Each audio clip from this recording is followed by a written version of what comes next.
Facebook reels ভিডিওতে মাত্র একটি ভিডিও দিয়ে আমি মনিটাইজেশন পাইছি। এটা কিন্তু আপনার দ্বারাও সম্ভব হতো যদি আপনি সঠিক উপায়ে সঠিক নিয়মে আপনি রিলস ভিডিওতে ভিডিও আপলোড করতে পারেন। আপনারা জানেন ফেসবুক রিলস ভিডিওতে কিন্তু মিলিয়ন মিলিয়ন ভিউ আসে।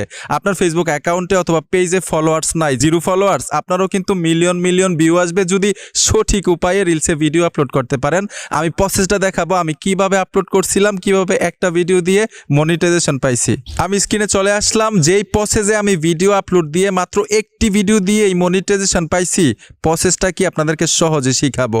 আপনি ফেসবুক অ্যাকাউন্টে রিলস ভিডিও আপলোড দেন অথবা পেজে রিলস ভিডিও আপলোড দেন, প্রসেসগুলো কিন্তু একই। আমি ফেসবুক পেজে চলে আসলাম। এইখানে দেখুন ক্রিয়েট রিলস লেখা আছে, এইখানে টাচ করে দিবেন। যেই ভিডিওটা আপনি রিলসে আপলোড দিবেন সেই ভিডিওতে ট্যাপ দিতে হবে, আর অবশ্যই 60 সেকেন্ডের নিচে হতে হবে, তাহলে আপনি রিলসের আন্ডারে চলে যাবেন। আমি এখানে দেখুন 41 সেকেন্ডের একটা ভিডিও আপলোড দিব, এখানে নেক্সট লেখা আছে, নেক্সটে চলে আসবো। এইখানে ভিডিও